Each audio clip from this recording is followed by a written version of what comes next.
Abra sua Bíblia em Mateus, capítulo 24.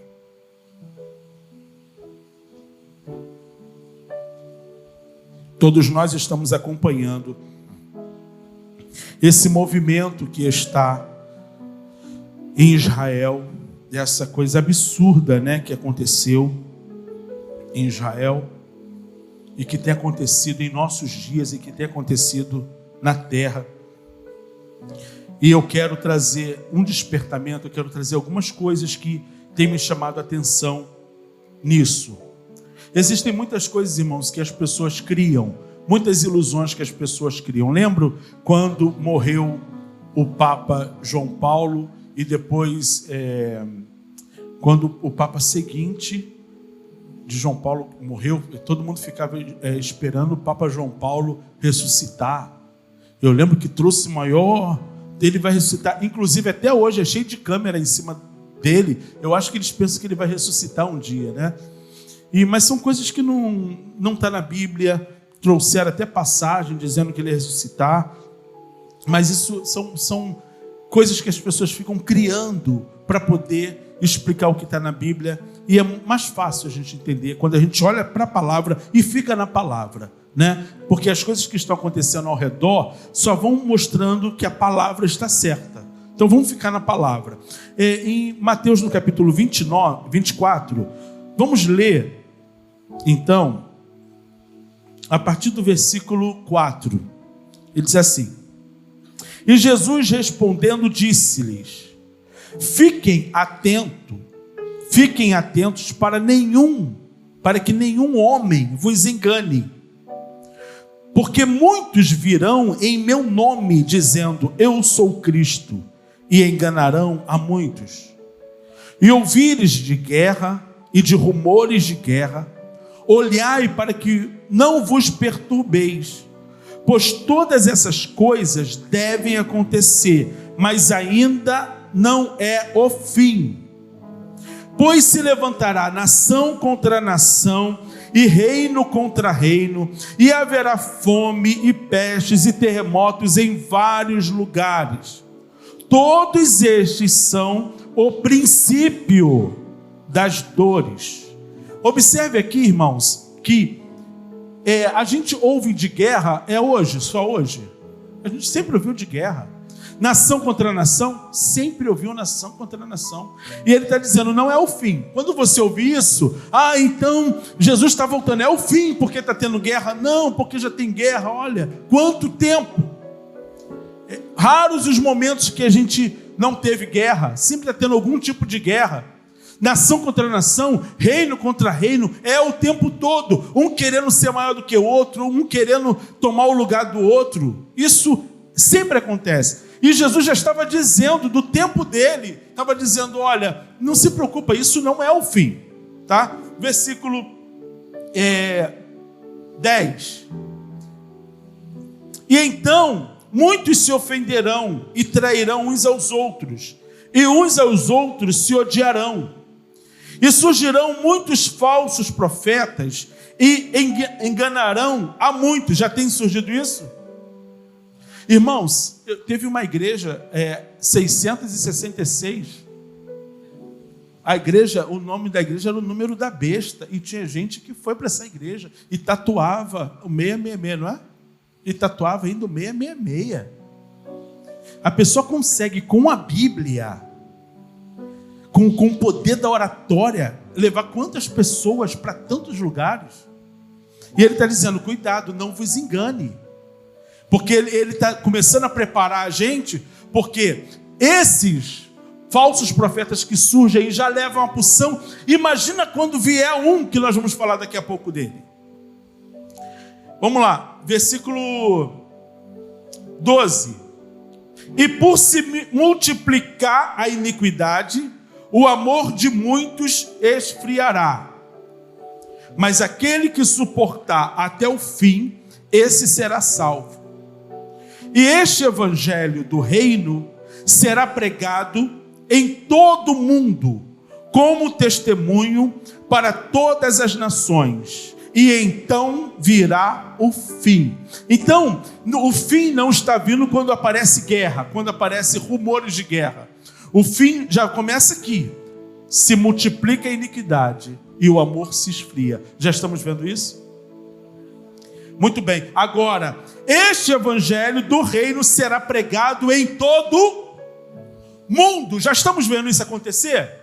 Já tem pouquíssimos lugares que ainda não chegou, mas o evangelho está acelerado e agora, com o avanço da tecnologia e da internet, ele está chegando em lugares que nunca pensamos que chegaria. Então, agora sim estamos nos aproximando do fim, porque nós estamos vendo esse cumprimento. Mas tem uma outra coisa também. Olha só o versículo 15. Quando, pois, virdes que a abominação da desolação de que falou o profeta Daniel está no lugar santo, quem lê, entenda. Aqui eu quero parar um pouquinho com vocês. Versículo 15. Quando, pois, virdes que a abominação da desolação de que falou o profeta Daniel está no lugar santo, quem lê, entenda. Um pouquinho de atenção aqui. Para isso, eu quero que você vá agora lá para 2 Tessalonicenses, capítulo 2.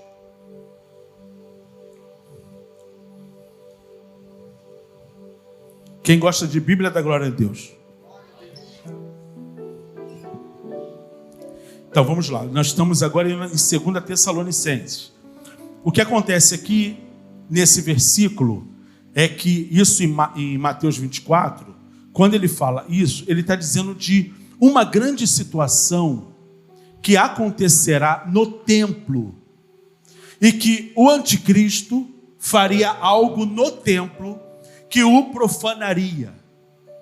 Tá? Entenda que no templo, só quem podia entrar no Santo dos Santos era o sumo sacerdote. Os sacerdotes entravam no lugar santo para acender o candelabro, para trocar os pães. No átrio ficavam os levitas, mas no Santo dos Santos só podia entrar uma vez no ano, que era o sumo sacerdote. E ele tinha todo um aparato, toda uma roupa preparada para ele. Ele tinha sinos na roupa para mostrar que ele estava vivo. Enquanto ele caminhava, o sino fazia barulho para mostrar que ele estava em serviço. E ele entrava com um tipo de sangue. E ele pegava o sangue puro de um animal e ele aspergia nas pontas no propiciatório, onde ficava a arca do Senhor. O que acontece em Daniel é que um rei profanava o templo. E agora ele está dizendo que, como aconteceu nos dias de Daniel, e se você for ver a história dos Macabeus, vai dizer que um rei sacrificou um porco. E o porco a gente sabe que é um animal considerado imundo. É um animal imundo, principalmente para os judeus.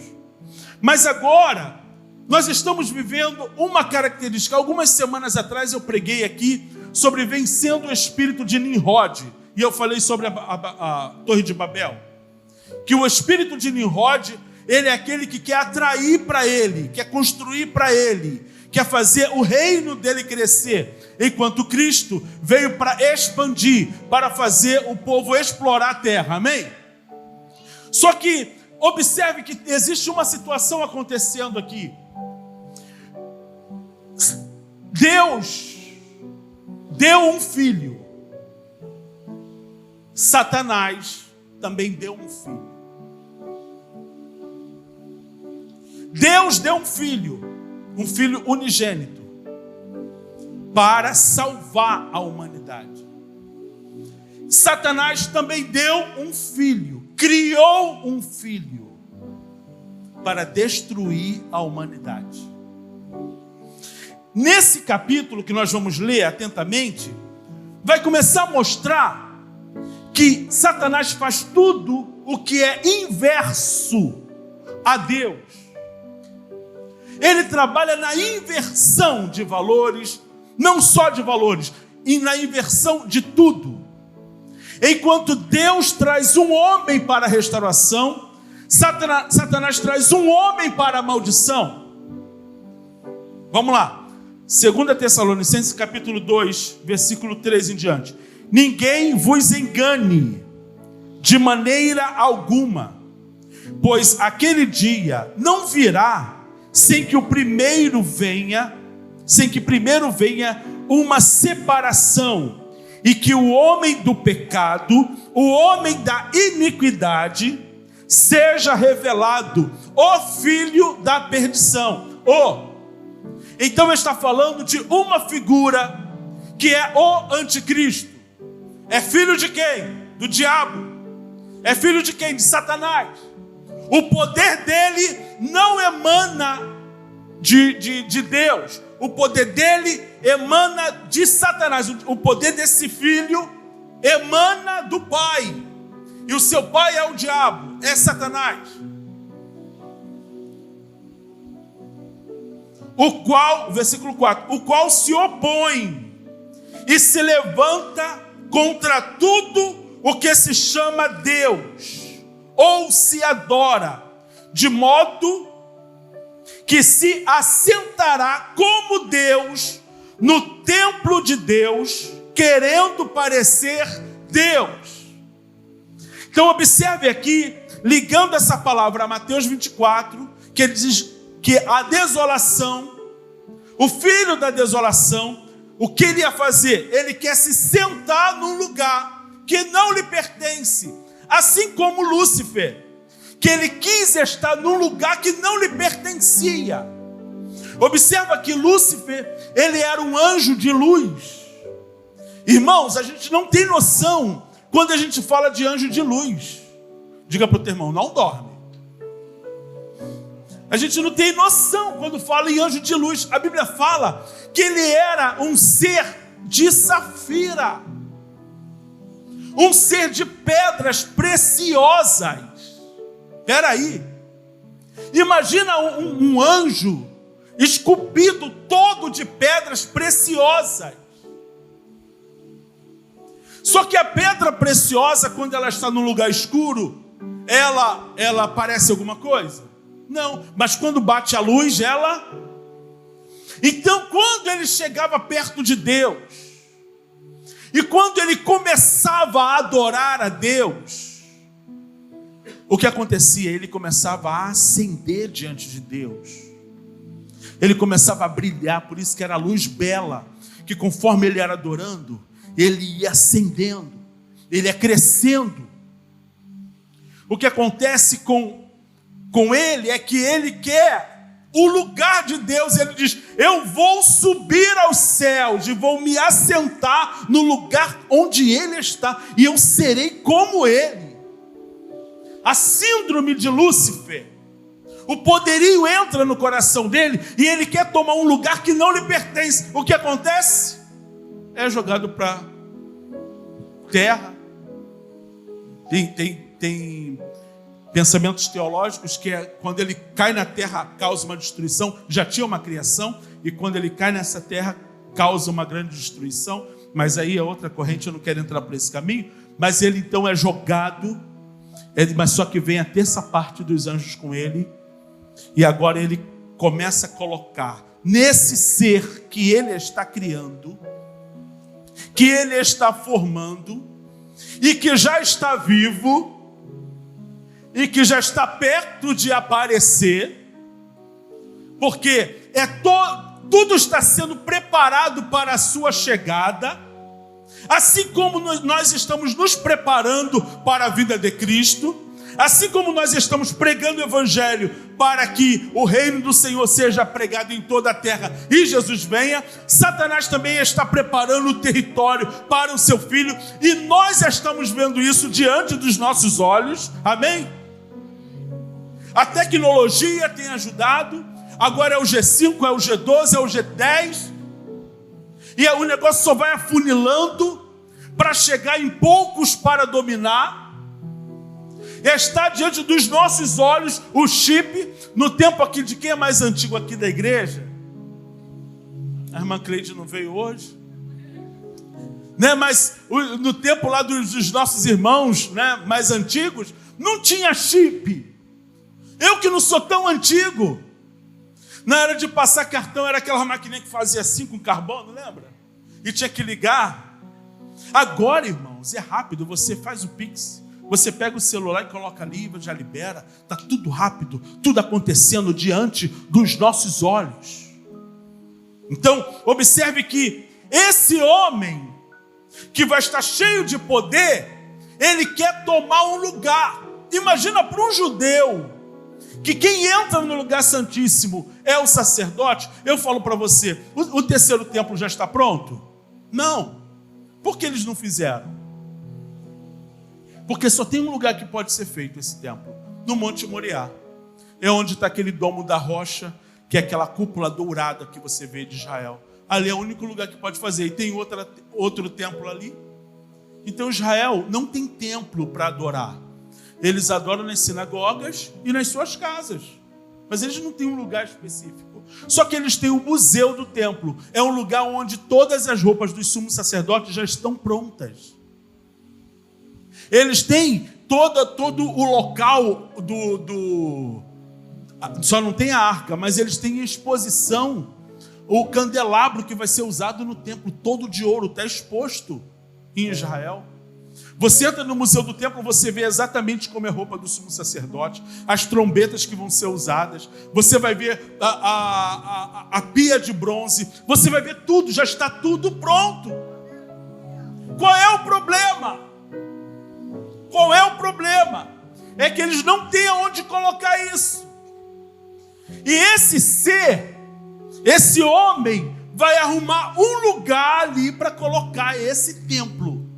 Então os judeus vão respeitar muito ele. Esse respeito vai ser tão grande mas vai cair por terra o respeito daqui a pouco, depois de um tempo, quando esse homem quiser entrar no lugar que ele não pode entrar, que é o Santo dos Santos. E ele vai querer ser adorado nesse lugar. Você está aqui comigo? Versículo 5. Não vos lembrais, quando ainda estava convosco, de que vos dizia essas coisas? E agora, vós sabeis o que o detém, para que ele seja revelado em seu tempo. Porque o ministério da iniquidade já opera. Somente há um que agora resiste, até que do caminho seja tirado. Está falando de quem? Do Espírito Santo.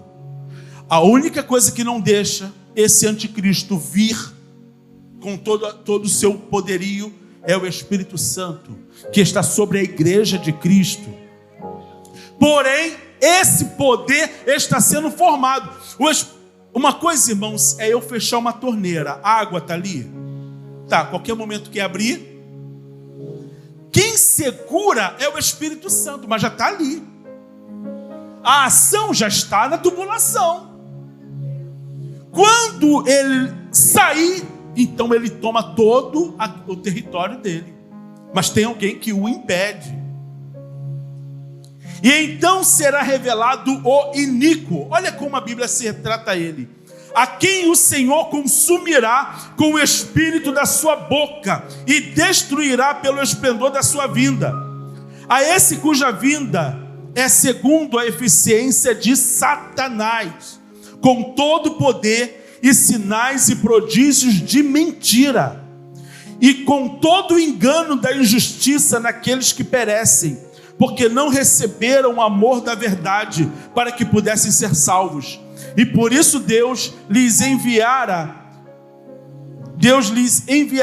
forte ilusão, para que creiam em uma mentira, para que sejam condenados todos os que nele creem na verdade, antes tiveram prazer na injustiça. Agora vamos lá. Eu estou dizendo para você que Satanás ele trabalha na inversão. Tudo que Deus fez para a salvação, Satanás faz para a destruição. Então eu separei 11 coisas aqui que ele faz para poder atrapalhar. Vamos lá, primeira coisa. Vou colocar para você Jesus, o Filho de Deus, e o anticristo como o filho do diabo. Primeiro, Jesus, o Filho de Deus, o Filho que Deus deu para tirar o pecado e restaurar. O anticristo. O anticristo, o filho que Satanás criou para não deixar o homem sair do pecado. Segundo, Jesus, o filho de Deus. O anticristo, o filho da iniquidade. Terceiro, o homem que veio para purificar. O homem que Satanás criou para sujar. Quarto, Jesus não fez questão de ir no templo. No seu tempo, Jesus teve toda a oportunidade, ele podia ir ao templo. Mas Jesus sabia que lá não era o lugar dele. O lugar dele era no meio das pessoas. No templo era um lugar inacessível. Jesus não quis a glória do templo, porque a glória da segunda casa já estava sobre ele. Então, ele não fez questão de estar no templo. Ele fez questão de estar no meio das pessoas. E Satanás já é diferente. Satanás o leva para ser adorado. Coloca ele no lugar alto. Diz assim: olha, tudo isso eu vou te dar. Você só tem que me adorar. Olha que diferença de pensamento. Jesus disse para Satanás: somente ao teu Deus adorarás, e somente a Ele prestará culto. Já diferente do homem da iniquidade. Ele quer entrar no templo para ser adorado. Quinto, Jesus, o príncipe da paz. Satanás, o anticristo, ele é o homem da falsa paz, que primeiro ele vem mostrar uma falsa paz, uma resolução de problema, mas depois ele mostra realmente quem ele é. 6. Jesus, o Salvador, libertador, ele veio para salvar, libertar e curar. E o homem da iniquidade veio para matar, roubar e destruir. 7. Jesus é a verdade que liberta. E aquele homem é a mentira que aprisiona. 8. Aquele que retira, Jesus é aquele que retira toda a condenação e leva para o céu. E o outro é aquele que condena e destrói e leva para o inferno. Quem tem Jesus no seu coração? Jesus, o pão vivo que desceu do céu. E o outro é a besta que subiu do mar. Oh, que diferença! Jesus faz sinais, prodígios e maravilhas para resgatar o homem. E esse faz sinais, prodígios de mentira para enlaçar o homem. E 11. E Jesus, ele toma a palavra e diz: o Espírito do Senhor Deus Jeová está sobre mim. E o homem da iniquidade depende do poderio de Satanás para ele poder estar de pé. Você está vendo a inversão? Satanás, só que o poder de Satanás, irmãos, quem dá poder a Satanás é a nossa iniquidade, é o nosso pecado. Conforme a gente vive uma vida de pecado, no pecado, a gente vai dando força para ele, vai dando poder para ele. E quando a gente começa a ter uma vida de renúncia e começa a se preocupar com essa renúncia, a gente começa a tirar algumas coisas do nosso caminho. A gente começa a limpar aquilo que está ao nosso redor. Então, observe que ele trabalha na inversão. Resolveu essa parte? Agora vamos voltar lá para Mateus. Eu sei, irmãos, eu preciso de paciência para que você entenda a palavra. Vamos lá, Mateus capítulo 24. Vamos ler agora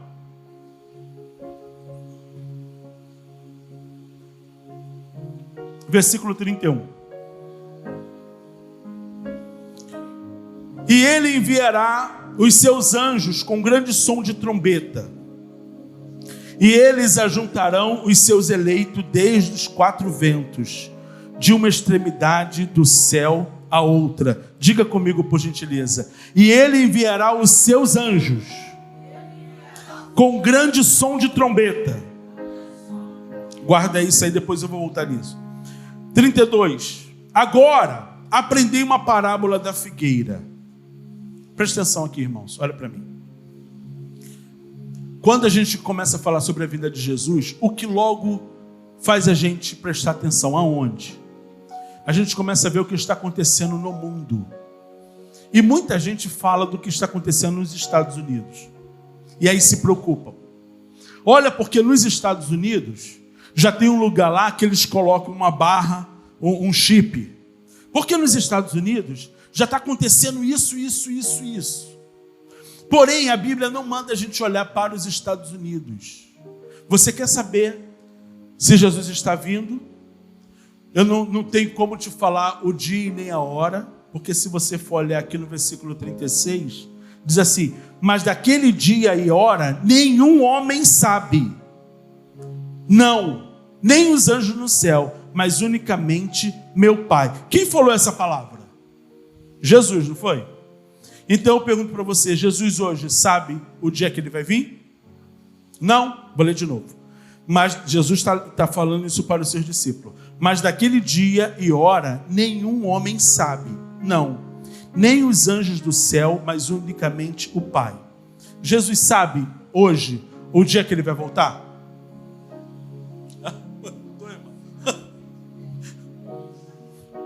Jesus sabe ou não sabe? Não. Quem acha que sabe, levanta a mão. Quem acha que não sabe? Quem não acha nada? Observe que Jesus aqui está falando como homem, no meio de homens.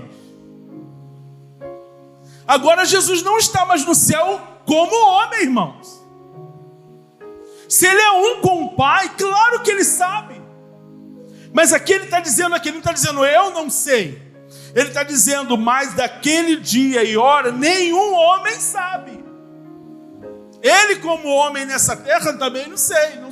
Ele não fala eu não sei, mas nenhum homem sabe. Mas agora ele está à destra de Deus Pai, vendo tudo o que está acontecendo. Ele não sabe? Se ele tem o mesmo pensamento que o Pai, eu pergunto para você, Jesus hoje sabe o dia ou não? Muito bem, inteligente. Então, para onde é então que eu tenho que olhar para saber se Jesus está vindo ou não? A palavra diz assim: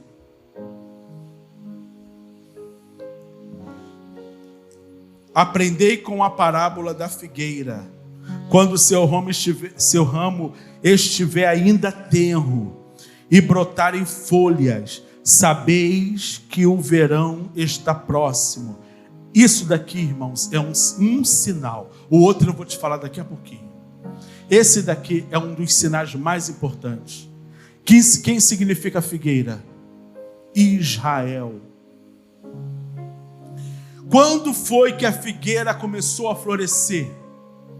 Porque quando ela começa a ficar verde, daqui a pouco vem o verão, e aí você pode colher o fruto. Quando foi que a figueira começou a florescer? Quando foi que Israel virou o Estado? Em 1946. Depois da Segunda Guerra Mundial, daquele massacre que morreu mais de 6 milhões de judeus. Ali, em 1946, está se cumprindo a palavra de Ezequiel 37. Os ossos começaram a se levantar.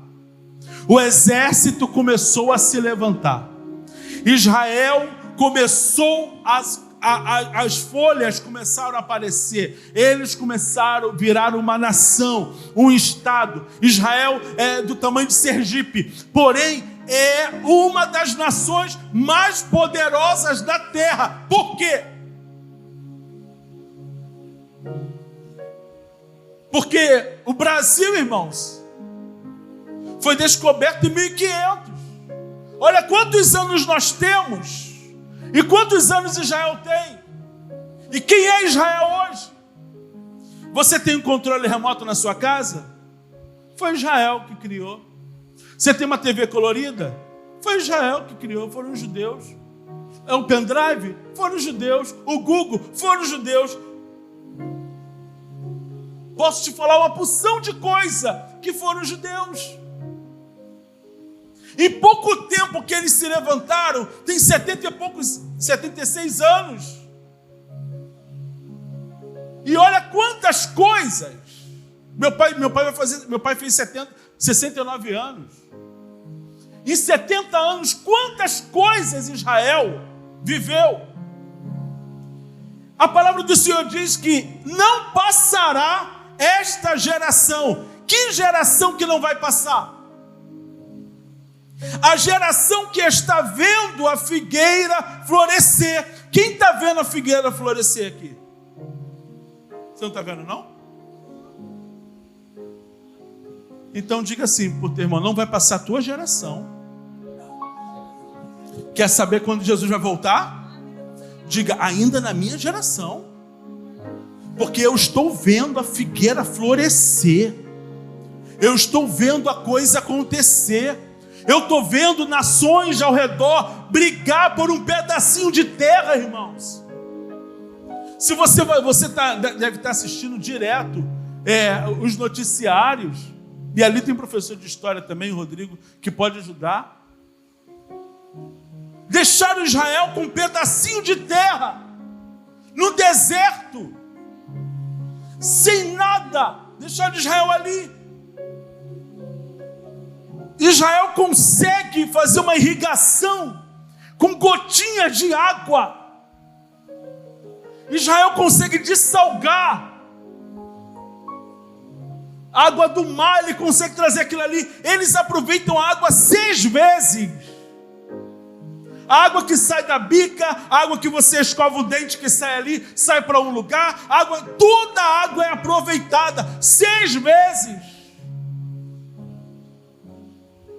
Em Israel, toda bica que tiver, aqui você pode beber qualquer água que aparece ali na rua. Antigamente, quando a gente era pé sujo, né?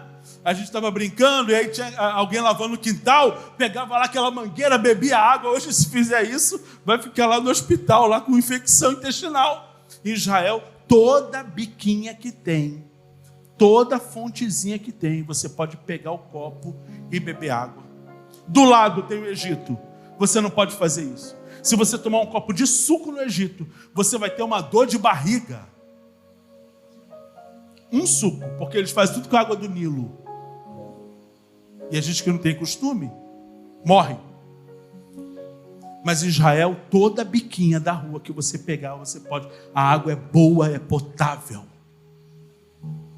Quem está vendo a figueira florescer aqui? Quem está vendo a coisa acontecer aqui? Você está olhando para onde? Você está esperando que sinal para você se ligar? Estão brigando, vão continuar brigando. A Bíblia fala que vai chegar um momento que quase todas as nações vão se voltar contra Israel. Mas vai chegar a hora também que Jesus vem para trazer um resgate no meio do povo judeu. Eles precisam de Jesus, irmãos. Assim, os muçulmanos, muito tempo eu olhei para os muçulmanos com preconceito. Graças a Deus eu tive em Israel 3 vezes, das 2 vezes eu fui e olhava para o muçulmano com preconceito. Qual é a diferença do Deus de Israel para o Deus dos muçulmanos? Nenhuma. Alá, Adonai é o mesmo, na visão seria a mesma coisa. Mas olha a interpretação de um e a de outro. E agora é uma interpretação cristã. É que, quando alguém perguntar qual é a diferença, você vai dizer assim, olha, é porque o meu Deus, sabe qual é a diferença do meu Deus para o seu Alá? É que o meu Deus deu o seu filho para fazer sacrifício por todos. E o seu Alá usa o filho dos outros para colocar no campo de batalha por uma causa política. O meu Deus deu um único filho. E o seu Deus pede o filho dos outros. O meu Deus enviou Jesus. O teu Deus quer o meu filho para colocar ali, como barreira humana. O teu Deus faz sacrifício no filho dos outros. E o meu Deus fez o sacrifício no seu próprio Filho. Levante a sua mão e dá glória ao nome do Senhor. Que diferença! Você acha que o judeu, que o muçulmano não crê em Jesus? Ele crê. Ele crê e sabe que vai voltar. Ele acredita na vinda de Jesus. Você sabe por que ele acredita na vinda de Jesus? Porque quando eles ficaram com a parte do templo, tinha a Porta Formosa, não tem? E eles trancaram a Porta Formosa por dentro e por fora. Porque a Bíblia fala, tem uma profecia que Jesus vai entrar por aquela porta. Então eles trancaram por dentro e por fora.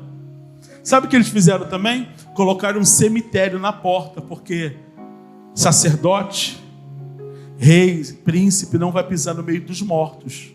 Então eles colocaram um cemitério, achando que Jesus não vai pisar ali porque tem um cemitério. Então por aquela porta eles estão tranquilos, por aqui ele não passa. Só que tem uma profecia em Zacarias, isso aí eles não sabem, nem judeu sabe, irmãos. Porque tem que ter revelação. E eles foram cegos, só os judeus que já aceitaram a Jesus que conseguem ler essa palavra e entender. Que Jesus vai pisar no Monte das Oliveiras, que fica de frente para a Porta Formosa. Quando ele pisar no Monte das Oliveiras, o monte vai se abrir. Ele vai pegar os judeus e vai colocar dentro desse monte. E vai abrigar porque vai estar em guerra, mais uma guerra. Se prepara porque vai ter muitas guerras. Mas só que a Bíblia fala que Jesus vai pisar no Monte das Oliveiras, vai abrir o monte, vai abrigar o povo ali. E com um sopro da sua boca vai tirar os mortos do caminho e vai arrebentar com aquela porta. E vai entrar e vai reinar por 1000 anos. E a igreja, nós que já estamos lá com ele, vamos descer e vamos estar reinando com ele para sempre. Aí sim vai vir um templo santo, um templo celestial. Aleluia! Imagina isso, irmãos. Imagina isso. Com um sopro. Aí os judeus, quando saírem daquele alojamento ali, daquelas pedras, vão olhar para aquele homem que fez aquele trabalho maravilhoso e vai perguntar assim: quem é você? Mas que feridas são essas nas suas mãos? Que feridas são essas nos seus pés? Por que o seu lado está transpassado? Aí Jesus vai falar assim para eles: foram vocês que fizeram. Eu sou Jesus, aquele que vocês crucificaram há mais de 2000 anos atrás. Eu sou aquele que vim para resgatar vocês. A Bíblia fala, irmãos, que eles, quando olharem para aquilo, você imagina, irmãos, hoje os judeus ficam no Muro das Lamentações, o tempo todo cantando Baruch Haba Beshem Adonai, Baruch Haba Beshem Adonai, pedindo: bendito é aquele que vem em nome do Senhor. Deus envia o Messias, Deus envia, e a gente já recebeu. Nós já temos ele aqui com a gente. Nós já temos a sua presença. A gente já vê Jesus curando, restaurando, batizando com o Espírito Santo, fazendo maravilhas em nosso meio, abrindo portas. Oh Deus amado, nós já temos isso. Nós já podemos levantar nossa mão e dizer: ora vem Senhor Jesus, porque nós já o temos em nosso coração. E quando se morrermos hoje, sabemos para onde vamos. E esse povo da vida toda na religiosidade, esperando quem já recebemos, esperando aquele que já está aqui, que já está vivo, que ressuscitou, morreu na terra deles, mas ao terceiro dia se levantou na terra deles. Então eles vão chorar, eles vão lamentar. Imagina o lamento de tanto tempo que perderam. E quantas pessoas que têm hoje a oportunidade de ter Jesus, de viver com ele, está perdendo tempo. Você já tem Jesus, Diga isso para a tua alma: eu já tenho Jesus, Ele já habita em mim, Ele vive em mim, Ele reina em mim. Muito bem, muito bem. E qual seria então a segunda coisa? A primeira, eu te falei, olha para Jerusalém, que a figueira está florescendo, e essa geração não passará sem que veja todas essas coisas. Mas olha aqui, irmãos, eu tenho uns minutinhos ainda, eu sei que palavras como essa é um pouco cansativa, mas muito necessário. 24 diz assim no versículo 40. Então, estando, diga, dois. Estando dois no campo, um será tomado e o outro deixado. Olha aqui.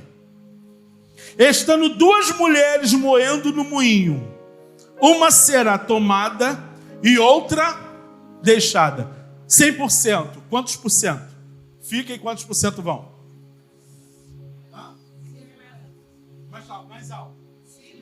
Então vamos aqui logo para o capítulo seguinte, que é as 10 virgens. A Bíblia fala de 10 mulheres. E essas 10 mulheres, 100%. Essas 10 mulheres estavam esperando o noivo. Elas estavam, as 10 estavam esperando o noivo. As 10 estavam? As 10 estavam vestidas adequadamente. As 10 estavam no lugar certo de espera. As 10 estavam com lamparinas acesas. As 10 estavam prontas. As 10 ficaram com sono. As 10 dormiram. Quando o noivo, quando veio o atalaia, que eu li no versículo anterior, que eu falei assim, e ele enviará o seu anjo com grande som de trombeta. O que acontece aqui? Vem o noivo que vai casar, ele deixa a sua esposa, a sua noiva, e ele vai preparar um lugar na casa do pai dele, lá junto ao pai dele. Ele vai fazer um puxado para a sua esposa, um puxadinho, ok? Então ele deixa e fala assim, olha, ele tem 1 ano para fazer isso, e vou voltar para vir te buscar, para te levar para onde eu vou, na casa do meu pai. Lá eu vou fazer morada para você, e quando essa morada estiver pronta, eu venho aqui e venho te buscar, para você estar onde eu estou. Lembra esse versículo? Lembra, né? Então é isso, justamente isso. Jesus está, quando ele falou isso, ele está contando justamente em cima disso aqui.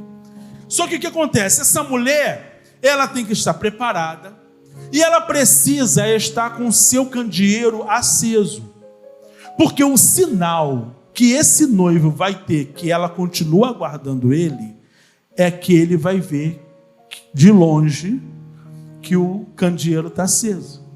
Porque se chegar de longe e ele olhar e ver que está apagado, ele fala, ela desistiu. Então ele retoma o seu caminho e vive a sua vida.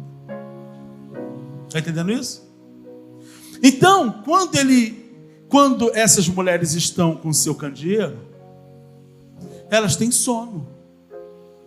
Perto da meia-noite, olha a hora do sono, pesado, elas estão dormindo com seu candeeiro.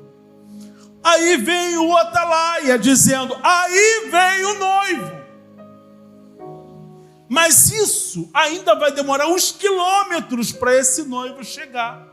Então agora elas precisam manter aceso para dizer, eu estou pronta, porque quando ele aparecer, eu estou pronta. Se tiver apagado, logo esse mensageiro está todo mundo apagado, esquece, volta. Então, Todo mundo desistiu. Mas está aceso. Vem. Porque o Espírito e a noiva dizem... você tem que estar ligado. Então ele está aqui, ele está mediando. Não é isso que o Espírito Santo faz? Então ele está aqui, olha. Vamos lá. Está aceso. Pode vir. Só que quando ele chegar, ele só vai levar quem está aceso.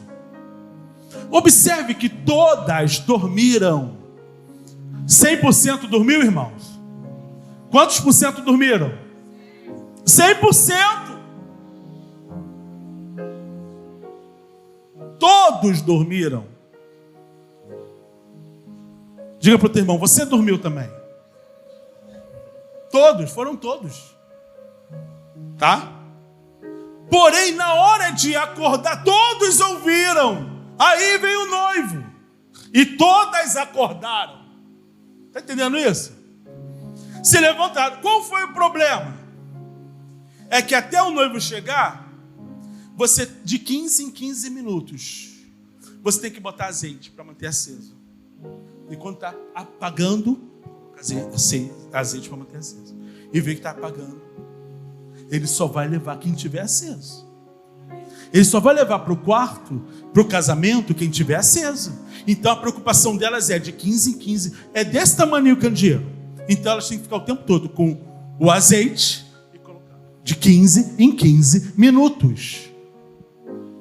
Está apagando, não deixa apagar.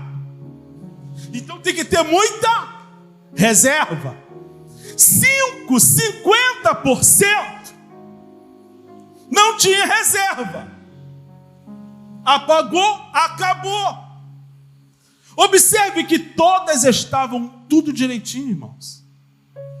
50% não vão entrar. É 50%. Você consegue entender isso? Que se aqui nós temos 60 pessoas, 30 vão ficar? Ninguém fala está amarrado. Eu não sou, alguém tem que falar. Não, quem vai ficar feliz quando Jesus voltar? Dá glória a Deus. Eu não vou ficar feliz, não. Eu vou feliz. Já disse quem vai ficar. Já sei. Já sei quem vai ficar. Essa piada é antiga, irmão. Toda vez todo mundo cai nela. Então observe que, irmãos, não se engane. 100% fez tudo certinho. Qual foi a diferença? É que na hora de ter reservas, 50% não tinha reservas. Aí o Senhor Jesus chama isso de loucos. Como é que você, a vida toda, fazendo tudo direitinho, caminhando, vindo, pregando, fazendo tudo igual, mas na hora de ter reserva, no último momento, você não vai. Você vai se entregar no último momento. Pastor, porque o Senhor não sabe da minha luta. Não sei, mas Ele sabe. E Ele não dá nada que você não suporte. Vai ser nos últimos minutos que você vai jogar a toalha. Vai. Ele diz a palavra: quem perseverar até o fim será. Claro, irmãos, que é louco. A vida toda na casa do Senhor, a vida toda fazendo tudo, e no último momento, Senhor, eu desisto, Senhor. Ou não tenho reserva, cansei de orar, cansei de buscar, cansei de jejuar, cansei de subir monte, cansei de ir para a tua casa, cansei de fazer a tua vontade, cansei de fazer a tua obra. Eu não quero mais, Senhor, eu quero ficar no meu lugar, eu quero ficar quietinho, eu não quero mais me envolver com nada, eu não quero mais pegar nada para fazer. Agora! Nos últimos minutos, que o Espírito Santo já está dizendo: lá vem o noivo, lá vem o noivo, igreja, lá vem o noivo, prepara-te, ó Israel, para te encontrar com o teu Deus. Agora está vindo o noivo, ele está batendo a porta. Esse é o problema. Porque a última igreja é Laodiceia. E para a última igreja ele está dizendo: eis que estou à porta e só bate a porta quem não está dentro. Só bate a porta quem está do lado de fora. Igreja dormindo. Igreja dormindo. Ele tem que bater, e se alguém ouvir, olha, irmãos, ele está falando para a igreja dele. Ele está falando para a igreja dele: eis que estou à porta e bato. Imagina, eu, o dono da casa, tenho que bater na porta, para se alguém ouvir e abrir a porta, eu entrar. É 50% dormindo. E ele está dizendo: não, eu não posso ficar de fora da minha igreja. Eu não posso ficar de fora da tua vida. Eu não posso ficar de fora do teu coração. Ele está dizendo: eu não quero ficar batendo a porta. Eu não quero ficar batendo a porta. Eu sou a porta. Igreja, nós precisamos entender. Alexandre, você precisa entender que Ele é o Senhor da igreja. Ele é o dono da igreja. Ele tem que estar na casa, tendo prioridade, sendo o primeiro a ser adorado, reverenciado. Não dá para ficar a porta batendo. Se alguém abrir a porta, eu entrarei e cearei com ele comigo. Eu quero Jesus ceando comigo toda hora. E quando a gente começar a perceber que o fogo está abaixando, nós precisamos clamar: Espírito Santo, me ajuda. Espírito Santo, me ajuda. Oh, Espírito Santo, sopra. Espírito Santo, sopra sobre mim. Espírito Santo, eu não estou conseguindo. Espírito Santo, eu tenho caído. Espírito Santo, eu tenho fraquejado. Eu peço: Espírito Santo, me levanta. Espírito Santo, me restaura. Espírito Santo, me põe de pé. Espírito Santo, queima. Faz queimar o meu coração. Espírito Santo, faz arder meu coração. Sopra mais forte. Sopra mais forte, Espírito Santo. Oh, sopra mais forte, Espírito Santo. Eu quero estar aceso. Eu quero ter azeite. Eu quero ter reserva. Eu quero queimar. Eu quero queimar. Alguém, por favor, levante a mão.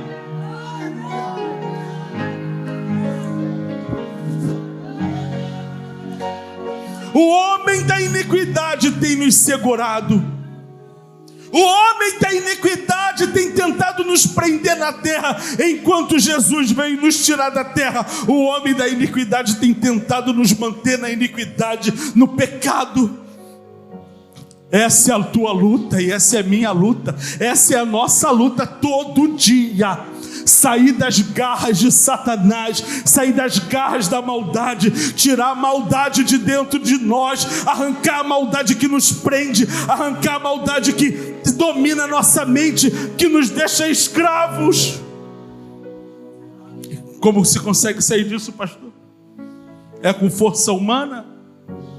Não. É só pedindo misericórdia. Perdoa os meus pecados. Sara a minha terra.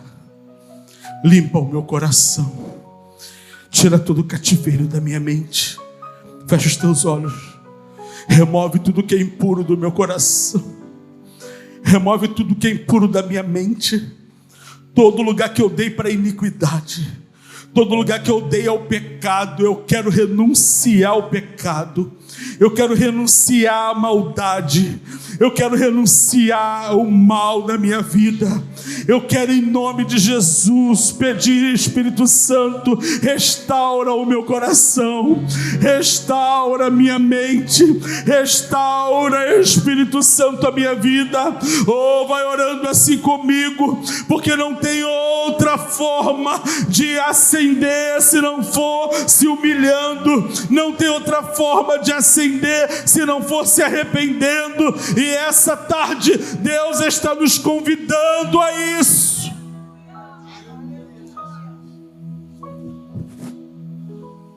Por isso que ele fala de loucas. Por isso que ele chama essas mulheres de loucas, porque está a vida toda ali. E no último momento, sabe qual é o problema, irmãos? E eu vou encerrar agora. Sabe qual é o problema? É que além de elas não terem, elas querem tirar de quem tem.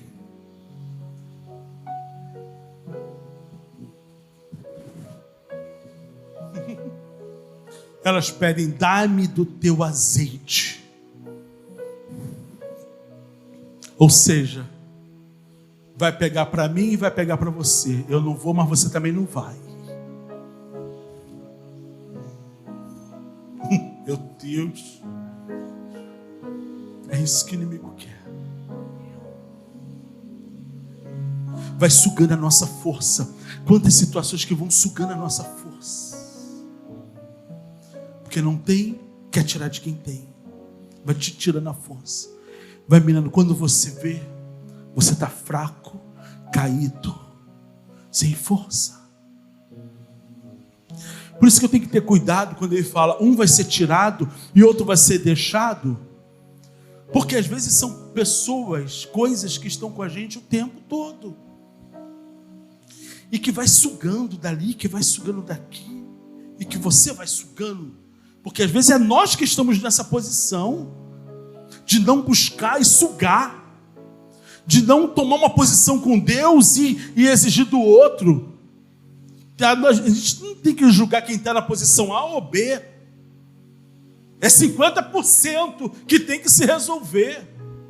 E que nós estejamos do lado daqueles que não estão ali para sugar do outro, mas estejamos do lado daquele que quer a reserva e quer se manter cheio, e quer se manter aceso, e quer se manter vivo. Tem crente aqui.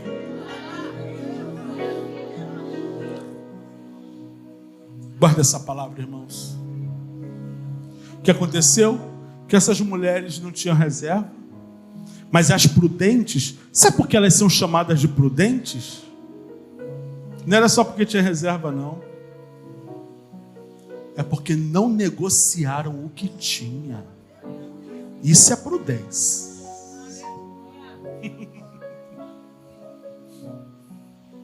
Não negociaram. Não vou te vender.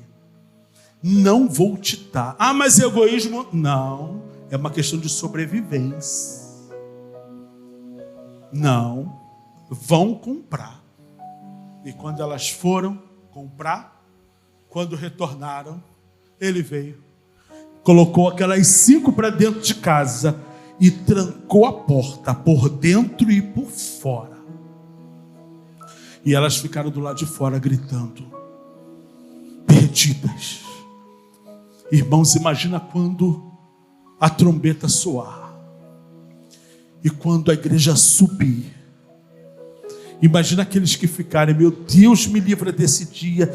Se acontecer de eu não subir, imagina.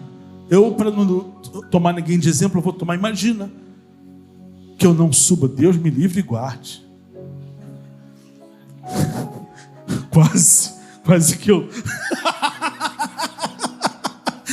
eu continuava. Meu Deus, lembra de cortar essa parte. Irmãos, imagina que eu não suba. E quando de manhã eu olhar para minha esposa, colocar a mão do lado e olhar pela casa, e olhar pelas ruas. E se for numa segunda-feira que tenha o círculo de oração, e chega lá e ver aquelas irmãzinhas, lá na igreja onde eu era, na Assembleia de Deus, há muito tempo atrás, teve um irmão que acordou, irmãos, ele achou que Jesus tinha vindo. E ele andou pela rua, ele não viu ninguém na rua.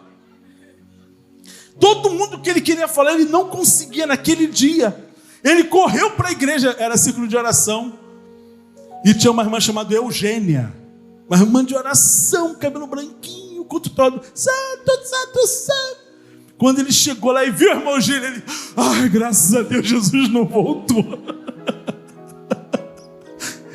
Imagina, irmãos, Jesus veio e você ficou. Meu Deus. Eu não, porque vamos fazer maldade com você? Não estou pensando em maldade, eu estou pensando é que eu não fui. Eu estou pensando é que eu não subi.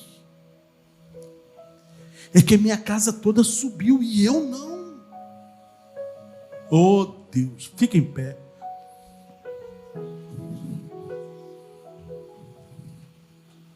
Oh meu Deus, oh meu Deus. Ele vem, irmãos. Essa é a realidade da igreja. Se eu não acreditasse que Jesus não viesse, por que eu estaria aqui? O que me faz estar aqui é porque eu sei que Ele vem.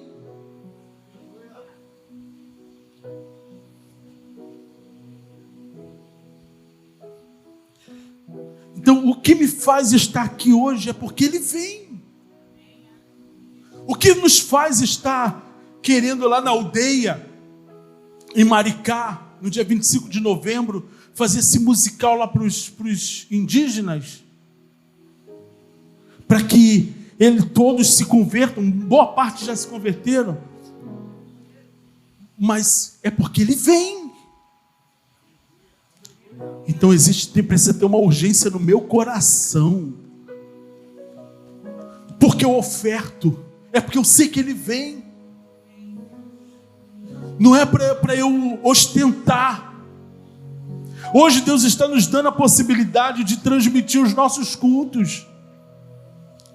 Toda quarta-feira sai o culto de domingo, e muitas pessoas de outras nações veem o culto, é abençoado pelo culto, manda mensagem. Isso é para a gente estar na mídia? Não, é para alcançar almas. Porque Ele vem, tudo tem que ser porque Ele vem. E que essa urgência permaneça em nosso coração, irmãos. E eu não estou pregando aqui porque eu sou perfeito, eu estou pregando aqui porque eu sou imperfeito e reconheço os meus erros. E quero melhorar, quero acertar. Eu quero, em nome de Jesus, que coisas novas aconteçam no meu coração e na minha vida. Curva a sua cabeça. Pai, diante dessa palavra que foi ministrada para a Tua igreja, eu quero pedir, Senhor, aquece os nossos corações, sopra sobre as nossas vidas, dai-nos, Senhor, reservas.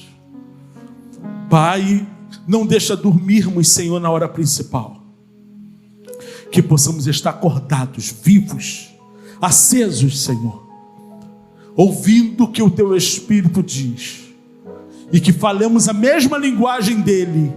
Vem, ora vem, Senhor Jesus. Prepara-nos para esse dia.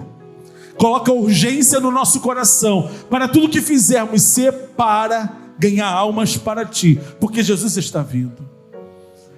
Toda vaidade, Senhor, toda construção humana para dizer, nós temos uma suntuosa igreja, nós temos isso e aquilo. Não, Senhor, é para ganhar almas e dizer, ora vem, Senhor Jesus.